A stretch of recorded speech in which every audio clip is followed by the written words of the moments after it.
Last year, after I was able to semi-retire from the company I helped build from a basement to $1 billion, was to get my framework trademarked.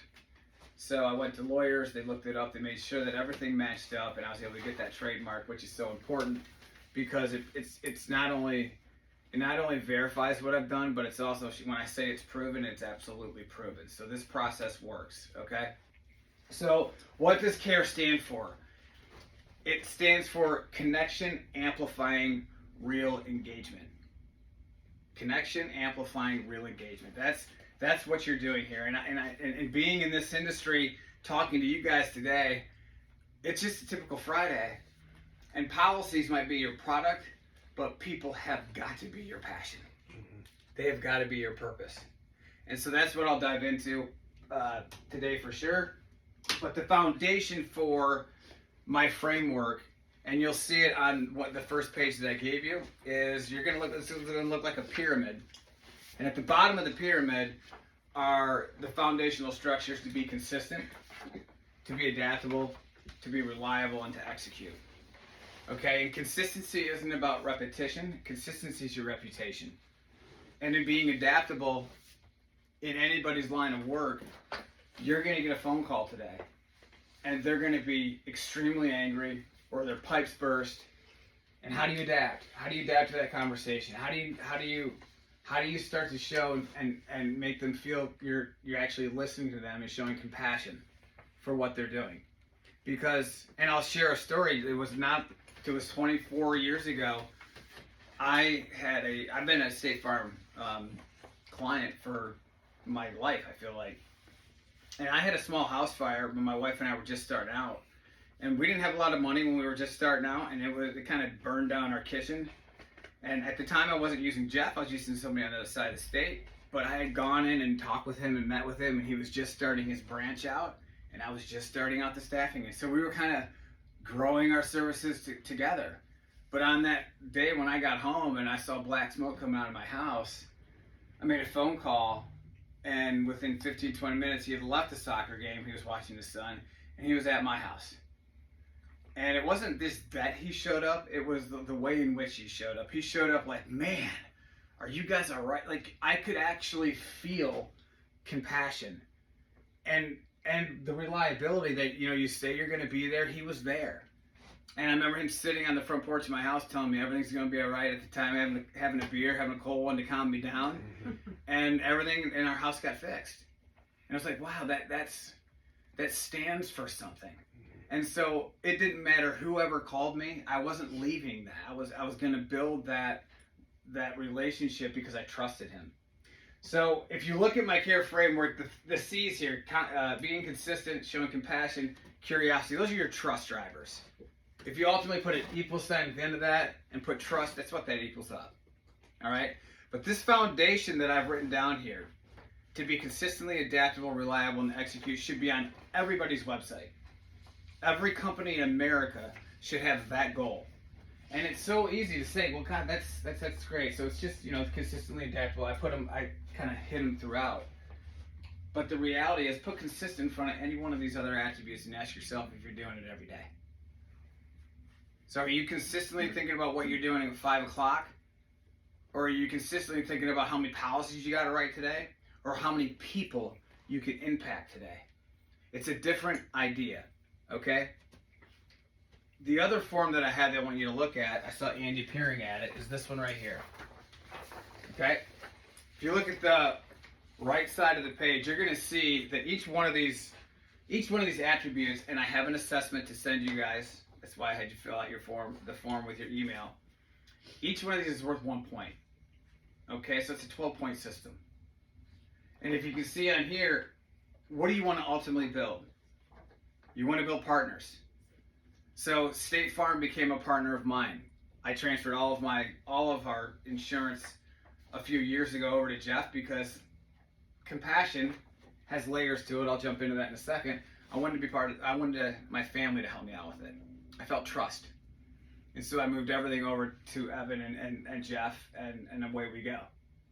And so many of you walk around at a 8, 9, or a 10. I still walk around still trying to work on myself. I still have to adapt personally. And by the way, this process works personally or professionally.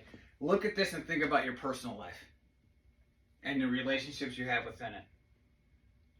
And if you apply it to your professional life and you line them all up, that's how authentic you are. You don't want to be a different person when you leave here than when you're at home. That's too much work on yourself. That's too much struggle. If you can be the same person here that you can be at home, you're winning because you're being truly authentic. All right? So the idea is, if you continue to work on these attributes on a daily basis, and you actually commit to talking to your clients about it, letting them know you're actually working on a framework to become a better human. Do you know how many people are going to fall in line and want to work for this agency, for this huge name? It's not just the commercials you guys have on TV, it's the fact that you guys have always shown up. So you want to continue to build up. And one step down from that, at a 10 or 11, let's just say everybody on here's got 1 or 2 to work on, right? At a 10 or 11, you're still building relationships. You're getting advocates and promoters, but you ultimately want to get to the partner level, because partners never leave you. If you went to another agency or another insurance firm, they would probably leave with you because you've built partnerships. So it's so important to be able to dive deep and build relationships. Again, it's not about policies, it's about people. Now, I will have you all kind of look at the questions on here are pretty open-ended. Again, I'm on a time crunch here, so I really can't go through all of them with you. But what I do want to share with you is, if I can get my Remarkable working again, is that foundation. So consistency. It's how you show up. Do you show up the same way every single day? Do you guys show up we can all talk here. Yeah. Do we show up every single day the same way? It's tough. Probably not. It's not. It's very, very hard to do. When I opened Detroit, and I would come into work, and I would bring something from a stress level into work, you know what happened that day? Everybody started whispering about, what's going on? Why is he mad? What's the problem? Instead of focusing on the work that needed to be done. So consistency can bring down your entire environment, which, Josh, maybe you alluded to when we first started talking this morning, right? So being consistent is how you show up. Are you consistently answering the phone? Are you consistently being reliable, right? Those are parts of the framework that are a must-have. Adaptability. You're going to get a phone call today from someone whose pipe burst, who had a health scare, and it's Friday, and you're kind of in and you're kind of not, and you know what happens? They can hear that, and they'll choose to call another person and switch their service in a moment's notice. And in today's world with AI, you have got to be the sharpest you can possibly be. I talk about this in all my keynotes that I give. The AI will go get you to a meeting, it will not get you through a meeting. Okay? Another big component, compassion. Real quick, anybody know the 3 layers of compassion? Because this is very serious in the industry that you're in. Take a stab. There's no really wrong answers, and even if they're all wrong, I'll just nod my head and say it's a good answer. 3 layers of compassion. Who wants to take a stab at it? Andy? Get it, Andy. I have no idea. No idea? No idea. All right, well, when you have somebody new call your office, that's stranger compassion. And they start talking about what they're doing. You don't know them, but you're listening. They're stranger. You don't know them. But the minute you start to develop a relationship, it becomes a familiar compassion. And if it's really tight, the final layer is family compassion. Those are the 3 layers. And I don't know, but your tagline is pretty much about being familiar, right? I don't have to say it for y'all to know it, but it's so important. Like, wow, every person I talk to could be a stranger, but if you're not listening to them, then they're going to understand, they're just in it for a KPI or just to try to get through the day. Okay? Here's another one for you. Why do you think curiosity's on there? Ethan? I feel like all of us are curious about who we're or who our client is. They want to get to know them. Why? Because it helps build a stronger relationship. Ooh, you're so close to the. Oh, you almost landed that plane. Curiosity builds trust. It's not about answering questions. The minute I'm starting to talk to somebody, I was talking to Josh, didn't know him, and the minute that Josh and I shook hands, we became familiar with compassion, at a compassionate level. Does that make sense? All right. So curiosity isn't about asking questions; it's about gaining trust. All right. You think about approachable. I put this in my book. It's the resting you-know-what face, right? How long can you carry a smile? Smile, smile, a little bit of smile. He's smiling, maybe laughing, not sure. She's curious and listening. Just drinking an energy drink. Smile. Hey, do you know how far a smile goes? When you in the insurance agency, and especially when someone calls fired up, how do you become relatable? Right? I share a story about being reliable as well. That when I was in Philadelphia and I was trying to grow my business, I won a deal where I was going to do a rack and stack on a weekend. Basically, I had techs coming in to a large company. It was my first company I ever broke in Philadelphia, and they had to show up on the weekend. And there was 3 techs that had to show. 2 of them showed. At the time, I was paying $13 an hour. Times have changed. It was 22 years ago. I showed up the next day. I showed up and did rack and stack. I didn't know what I was doing, but for the whole day I worked, and that manager remembered that and started talking about that. It wasn't about the problem. It was about how I resolved the issue. So, relatable, being reliable, absolutely critical. The reason why the pyramid looks like it is because this one is what your company stands for. Okay? And what I will give you time to do, if we have time for it, is you fill out which of these attributes for this company do you feel you need to hit on to get to the ultimate goal of getting to the it factor. And usually the hardest one you have to get to will go to the top. The foundational ones are the ones that pretty much God gave you. Okay? Now flip it to who you really are. You don't necessarily have to be the strongest with being consistently adaptable, reliable, or executing. Your equation could be completely different. For instance, for me, my equation is consistently, authentic, reliable, enthusiasm. That's my foundational care framework from a personal perspective. When you can overlay both of them and you're not that far off on how you got to the top, that's how authentic you are. People talk all the time about being authentic, but they don't really understand what that really means. It's almost as if they don't understand what the it factor is. It's not an athletic term. It's a human term that every single one of you have the ability to create in every one of your conversations that you have. Think about that. You listen to the NFL draft and they talk about, man, these players have the it factor, and you're like, it's such a defunct word to use if you're not applying it to everyone in this world. And I think all of us have that capability, right? So if you have time, if we have the time to do it, I would love for you to take the time to figure out, what does your agency look for after these 4 attributes? What comes next for them? And then what's the hardest? And if you have a pen, take a second and fill them out real quick. Oh God, I didn't give you. Let me give you one. Sorry about that. Okay. I should have been more prepared. Here you go. Start with this one. Yep. Got pens?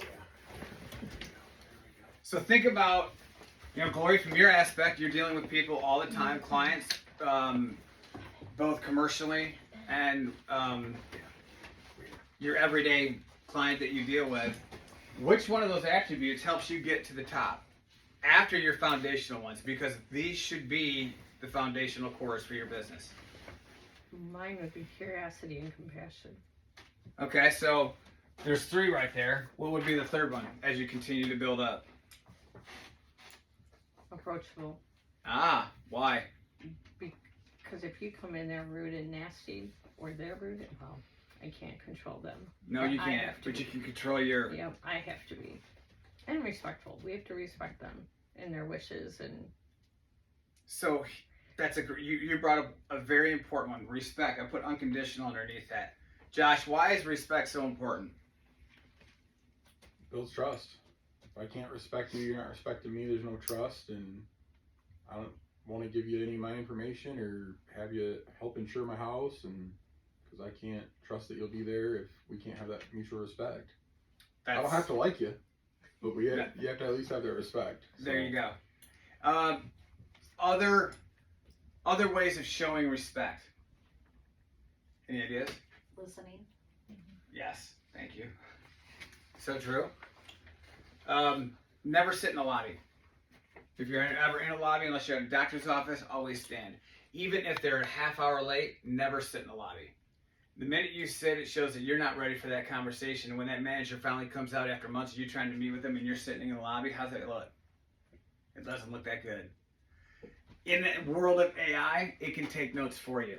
Maybe in a lot of your phone calls, it's actually taking notes for you.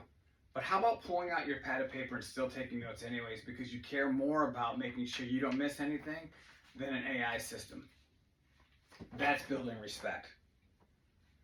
When I was in Pennsylvania, if you guys are you familiar with DaVita? You ever heard of DaVita? It's the largest blood dialysis company in the world, or certainly in the United States. And I remember Mike Huff. I would call this manager Mike Huff every single day of my life, trying to get a hold of him. And I had call sheets everywhere, and I had recruiters waiting for business. I didn't have any business on the board, and I'm like, what's happening? And so one day on the way to work, I'm like, you know what? Today I'm not making any phone calls. Today I'm writing letters. And I wrote a letter to Mike Huff. And I didn't write a letter about everything that the 811 group or Brooksource could do.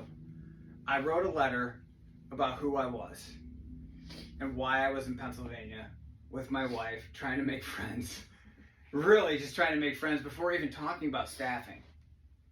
So 3 days later, he calls me. He's Jonathan, Mike Huff. I'm like, Mike Huff! My God, how are you? How you been? I've been trying. He's like, hey, hold on now, calm down. I'm not calling you because of all the calls you've made. I'm calling you because of the letter I received. It was genuine, it was different, and it stood out. When's the last time we wrote a personal letter? Wow. I implore you to get back to writing a personal letter. I beg of you to write one personal letter today. To somebody, to one of your clients, to say thank you. All right? It went so far. So I actually took one of my recruiters who would find the individuals to go to work for them.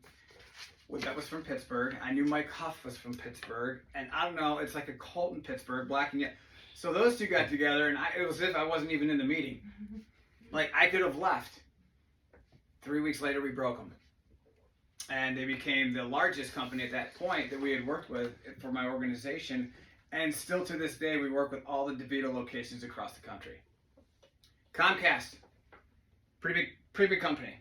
180,000 people were working there when I walked in the door. There was a company that had 185 IT consultants. It was their primary vendor. I didn't think I was ever going to get in there. But I told my staff we were never going to ask for business. We were going to continue to learn. They were so large, we needed to learn first, staff second. So 2 years go by without ever asking for business. But when that big client became complacent, guess who was ready to kill? We were. And so we went and we built relationships, and we finally got the phone call, and they called us, and I said, why are you using? Well, because the other company became complacent. Now, I didn't put complacent on here because we're trying to build positive words. If you look at my care framework, do you see a negative word? There isn't. There isn't. What I want to tell all of you is that every day is an interview. Every day you're interviewing. Again, you're going to leave here. You're going to have a phone call. Pipe explodes. Health issue. And they need you right now, then and there. And if you say, you know what, I'm really busy, I'll get right back to you. I'll call you in an hour. And 2 hours go by, you've crushed, you have literally dropped the execution off of what you said you were going to call in an hour. It's 2 hours later. They're already gone. And again, I say to you today, in today's world, there's a lot of options out there. And with AI, and everybody wondering if it's going to replace, you have to be the best version of yourself every single day.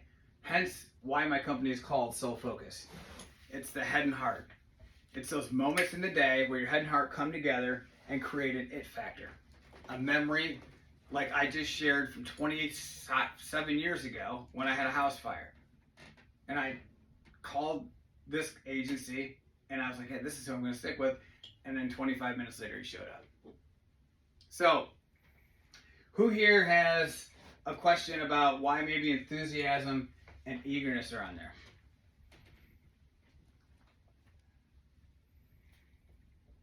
Any ideas? I mean, you guys love, do you love just coming to work to get paid? Or do you love what you're actually doing, maybe changing a life? Or helping somebody out? Like, why? You have to show enthusiasm for the job that you're doing. More so, you also have to be eager. That sense of urgency has to be there.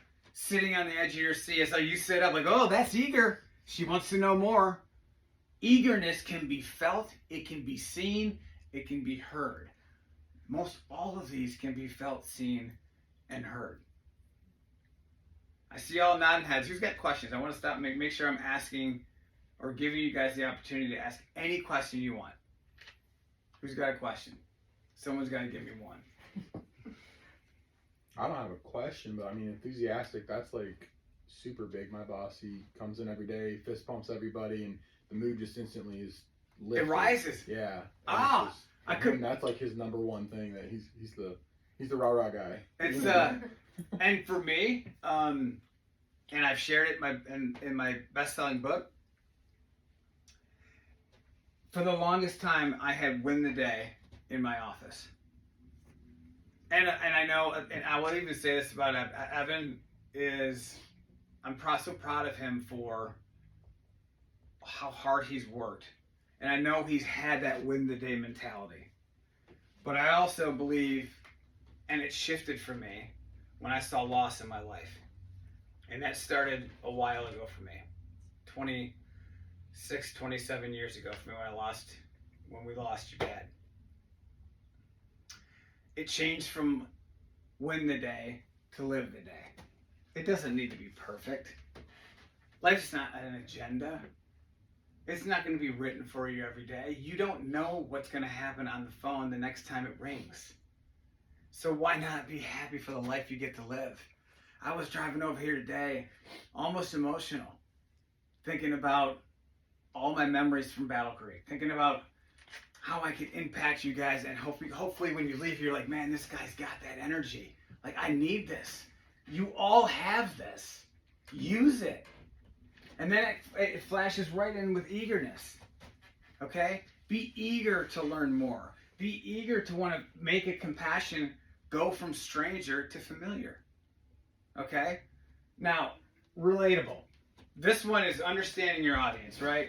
So, I would wonder from all of you, or my assignment to all of you would be to write down 10 things you've done in your life, just that have happened in your life. 10 things. I can guarantee you with 100% certainty that if you just write down 10, that will run in conjunction with one conversation you're going to have where you can connect, where you can become relatable. Okay? I've had 4 knee replacements. Okay? And yeah, I've only got 2 knees. So you do the math, there's been some issues. But again, there's been people in the audience who are like, oh, I've had 1. And I was like, cool, me too. But I've had 3 others. But they're like, oh, let's start talking about that. Or the fact that I came from a small town, or I was starting a business. I would build relatability before I would build or talk about anything with my products. Does that make sense? So relatability is absolutely critical. So as you're building this pyramid for your company, for each one of your branches, where does relatability fall? Because it's so important. Where does respect fall? Where do all these fall? And then I'll talk about authentic. Authentic people believe in what they say all the time, 100%. They don't change. They don't mask themselves. Do you know how difficult it is to put on a different face from work to home? Why would you ever want to do that when you could just be yourself all the time? There are people in this room right now that have known me my entire life, and I don't act any different outside of here than I am in here right now. It's true. I don't know why. So why struggle with that? If you have issue, bring that up, right? If you're having struggle with approachability, because it's so hard. You know, you see people. I go to baseball games for my son, and there's dads there with the shades on, and they're just standing there like this. But the minute you walk up to them, like, "Hey, Steve," like, "Hey, how are you?" I'm like, "Oh my God, what the heck?" Because they're carrying that resting, you know what face. It's in that chapter 4 of my book. So just remember that even if you're on a phone, or if they're coming into your office now, have a smile on your face, right? It's not about, and leaders, by the way, don't lead with title or tenure. They lead with passion and purpose. So don't ever come in here with an ego. Don't ever think that you're better than anyone you're ever talking to in any industry that you're in, at any one of your clients. Every one of them deserves a conversation from you. They pay you every single week. So how much are you diving into building a familiar relationship with asking secondary questions? The minute that you used to ask a secondary question, I asked Josh when he came in, he started talking about he had 2 branches. I wanted to know how many people are in his branch. So the minute I did that, he might have felt, gosh, why is he asking that question? But I feel like I want to kind of give him an answer. It's building trust. Okay? How do we all feel right now? Are we learning something? Okay. Here's the second one. I want you guys to take 3 minutes and start from the bottom up. What's your foundational attribute? Look at all of these. Okay? And write down your foundations and work your way up to the it. I'll give you guys about 2 minutes to write this down. Do you need one, Gloria? Yeah.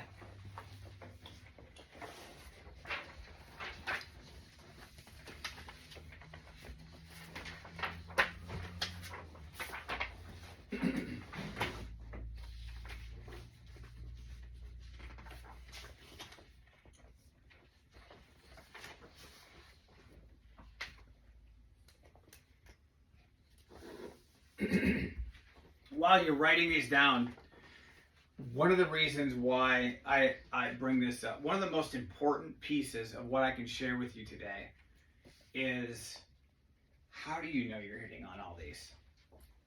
Right? Like, you can get off the phone and you're like, I crushed it!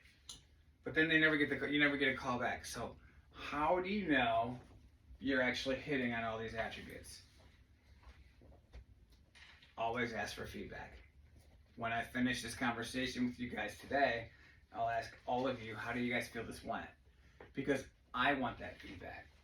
So as you're writing all these out, just keep that in mind, that life is about asking for feedback, not assuming that everything went great. Make sense?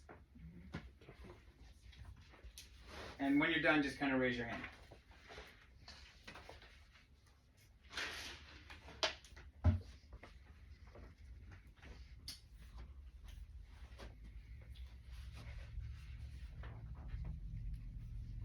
And what you're also going to be discovering on your own is that there are usually 1 or 2 attributes that you're working on. Even more importantly, there's 1 attribute that God gave you that you don't even have to work on. It was the most premier attribute that you could have been given. And it shines on every single situation that you go through throughout the day.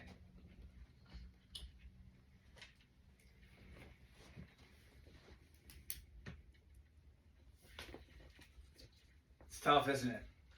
It's a lot harder than you think. It's like, well, these are great words, but it's really about getting to the it factor. I talk about it all the time. My framework, this is proven. But those it factors don't happen all the time. You're just going to have a couple of them every single day.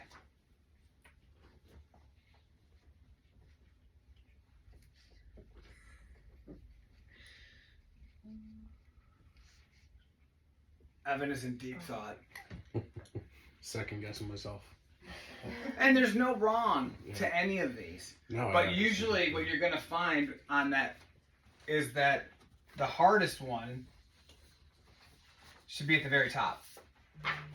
Not the easiest. The hardest one.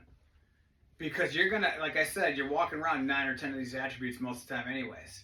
It's those 1 or 2 you gotta work on. If you can get over that hump, you get to the it factor. Definitely. Ethan, you feel good about it? You want to share yours? I wouldn't say. I don't know. I feel like if you put all these things together, start at the bottom and work your way to the top. My top would be execution. I would put like enthusiastic, eagerness, respect, authentic, the base of what I think is So myself. yours are, what's your C? My C is, I haven't gotten to that one yet, but Okay. I would say consistency. So consistency would be your C. Okay. What's your A? Authentic. All right. And then you said, I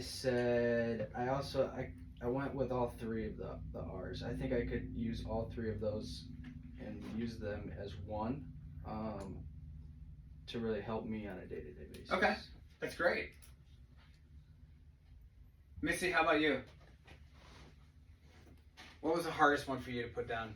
I think the hardest one for me is honestly the curiosity sometimes. Okay. Because I think, like, with us, with our small team, I think we get in the moment and we're like, it's not about getting the phone calls or the people in and out of the office, but it's about the process. And we know who we're going to sit here and really have a conversation with. We know also who they don't want to have a conversation. They're calling for one moment, one purpose. They want 10, 15, 20 seconds of your time and they want to be done. Mm-hmm. So we kind of know that, but I think the curiosity for me is probably the hardest sometimes because I'm trying to execute and get this through correctly Right. so we can move on. Sounds like adaptability is pretty high on yours then. Yeah. You adapt pretty well. Oh yeah. Thank you. I think so. I think we have to because like you said, we never know what's going to happen. Yeah. We don't know what Right. that next phone call is. We don't know what the person coming in the door is. We might think they're just here to pay a bill. They Mhm. come in every month. No, it's totally different on that day. We'll have a customer coming in to pay a bill, and then the next customer walks in and their spouse just died. And Right. we're like, whoa. It's a tremendous. Yeah. Being able to adapt Mhm. is critical, right? Adaptability and relatability to your brand setters. If you don't have those two, it's really hard to keep a brand functioning, right? Who in here wants to be honest enough to share the one attribute you think you would need to work on the most? Josh. Compassion for me. Really? Mm-hmm. Can you expand? I think it goes back. I used to be a firefighter, and so I think you see a lot of things that you can't take home with you, and I think that kind of puts a wall up in that realm, and so that's kind of where it suffered is compassion, because it's more of that's life. Things happen, and we move on, kind of thing, because you can't get connected that well in that line of work, and I think that's where that for me probably needs the most work, is to break down those walls and understand and when times is to be compassionate and not so much as compassion but more empathy. Yeah. And It's interesting you say that because I last summer was at a golf outing and I played with a group of people. One of the guys was a firefighter and he said the same exact thing. And I was like, well, wait a minute, but you guys are firefighters. Like, he's like, you don't understand. It's like we have to go in there and get the job done. Like it's not, they don't almost don't have the time, but they know how to save a life. So it's just how they're executing on their job versus showing the compassion, right? Yeah. That's a great answer. Anybody else want to share? The one that you want to work on. Because we could be vulnerable in here. Mine is adapting. Mine would be being more consistent. I feel like when I'm in the moment, most of the time my execution is great, but doing that consistently and not, I've written 8 policies today. I'm good. No, I got to be consistent. I want to write 8 policies every single day. So if I'm not being consistent, and I take my foot off the gas tomorrow, I'm not going to get there. the next day I'm not going to get there. Excellent point. And that one that's I wanted to hit on this. There are so many workshops out there that'll come in and talk to you about one word for like 2 hours and bore the hell out of you, right? But the reality is, it's so much more than just one. I want to hit on consistency for a second and give you just a little piece, a slice of what the rest of my workshop would look like. Do you know how you build consistency in your life? It starts with self. So I want you to, Evan, I want you to do this. I want you to create one self goal, which is to work on yourself, to eat healthy, to work out, whatever that might be. Yeah. I want you to have one personal goal. So self, then a circle for personal, one goal. What are you going to do personal in your personal life that day? Call a friend, call your mom, take somebody out to lunch you haven't seen in a while. That's the personal goal. Yeah. And then have a professional. Just one for each. And once you build a pattern of doing it over and over and over again, it builds the consistency. Make sense? Definitely. Once you get good at it, you can add more. I can do 2 selves, 2 personal, and 2 professional. But it has to start with the core. It starts with how you wake up. I wake up every single day and I thank God that I'm alive. Because I have seen way too much death in my life. And I'm not trying to be deep and I'm not trying to be morbid on a Friday morning. I'm just being real. So I'm very thankful. And then I get right into my body. What am I doing for myself? I'm in the process of fasting and losing some weight. I have to stay consistent with that. And personally, what am I going to do? I got to get home and mow the lawn, get that done before I go to my son's baseball game. And then professionally, what do I have to get done to build my business? Okay, and I do it over and over and over again so that people understand what they're going to get from me every single time. Make sense? Definitely. Andy, what was yours? What's one you hardest think one? you need to work on? Consistent. Consistent? Yeah. It's very hard, right? Yeah. Because people are like, well, this is so simple. It's so simple I came up with it. But if you put consistent in front of any one of these other ones, it's extremely hard. Are you consistently reliable? And here's another twist on being reliable. I've had 4 knee replacements. I'm a very reliable person, but I've had to ask, can you get me this? Those 4 words to my family, my wife and 2 kids, for months on end, for 2.5 to 3 years. And so flip it. I had to then accept reliable. I had to accept other people helping me out. It's the flip side of that coin. So yes, you guys are always reliable for people until you need the reliability. You need to be able to fall back on somebody. Okay, what about over here? I was going to say execute, but I feel like it should be consistent because it's just the everyday. You've got to be consistent in your own personal goals and your professional goals and being consistent and following up with your own self too. That's so true because it makes you feel good. Yes. It puts a smile on your face. You feel healthier. You feel like, wow, I started the day right. We have to follow up with our own self too. 1,000,000%. That's a great answer. And you'll also find that these two are very, very connected, right? You have to consistently execute. And I mean, absolutely critical. If you're calling it 2, and then the call comes in at 2:05, you've already lost. You call it 2, okay? And when you don't do that, what happens? People start to lose the idea that you can be reliable. Make sense? Now, let's flip it to the fun part. What's the one attribute that God gave you that you know right now trumps everybody else in this room? You've got it down more than anybody. You don't have to work on it. It just comes to you. I'm going to go around and ask each one of you. Let's start with Missy. Missy, of these, which one did God give you that you don't even have to ever work on? What did he say over there? I said I was gonna say good looks. Hey! Thanks, I Josh. said chill out. Evan said something negative. No, I didn't. Okay, thanks. I think for me, it's execution. Really? Yeah, because I live by the Post-it note, and I write it down, whatever I've got to do that day, so I do not forget. This is so true. It is so true. You guys know You how guys many see it post-it too. notes I go through. And for me, it's like, okay, boom, boom, boom. This is where we're at.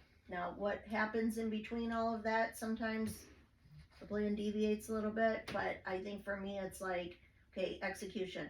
I come in here and I think to myself, okay, these are the things I'm getting off this desk today. It doesn't always happen, but it's like, that is my plan. And I know that we've talked about this. Jeff walks over there and he's like, what is all this on the desk? But it's like, that's how I have to work. I have to get it out, look at it, and make a plan for how I'm gonna roll that day. And execute. And execute. I will share some vulnerable that I don't know if I've shared with her, but one of the most important conversations I ever had in my life was with Missy. Oh, thanks. And I think you know the conversation. Oh, yeah.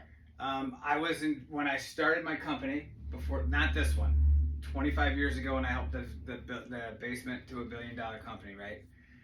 When I started out, I was at a low point in my life. And I couldn't get approved for a pencil. Like, I had creditors calling, it was terrible. And all I would do was run from them. I didn't know, because that's what I grew up with. I grew up with answering the phone saying, nope, they're not here, but let's not have the electricity shut off. That's how we grew up. That's how I grew up. And so one day I didn't know who to call. I'm like, I have to call someone. And I called Missy. And she gave me an executable plan. She said, Jay, just call them. Just call them and they will set up plans with you. And by the end of that day, I had called, I mean, it was awful. But because I trusted her and she gave me that advice, it helped me literally dig out of the hole I never thought I could get out of. Sure. So yes, I can build a business from the ground up, but I couldn't get out of that. So I have to thank you for that. Thank you. You Now do I execute. call you. All right, fair enough. Thank you. Andy, how about you? Compassion. Oh, really? Yeah. And want to expand? Just like you said, the amount of death that I've seen in my short life, the amount of struggle that I've seen, makes me very compassionate to people and want to be compassionate and want to spread that, because I think that's lacking. So sorry to cut you off. So your growth in life professionally will come straight from that. I'm saying that's the one that comes easiest to me. Yeah. Yeah. But think about the loyalty, the reliability that will come from you being compassionate. Yeah, that's a lot of the people that I've worked with have said to me, I've never had anybody talk to me the way that you have and explain this the way that you have, and we've gotten some people from the opposite side of the state that really it's there's how many state farms between here and Detroit, Yeah. and it's because I've had them call and say, oh yeah, so and It's so a huge deal. they said I should call you, or so and so You said I should be should very call you. proud of that. That is one thing that It's I have a lot of growth that I can do, but We that all is do. one thing that's We all do. yeah. That's outstanding. Good. Thanks Yeah. for sharing. Yeah. Heath. I'm gonna follow suit. I'm gonna say compassion as well. Her and I don't see eye to eye sometimes when it comes to like business and all that. So I tend to take it out on her.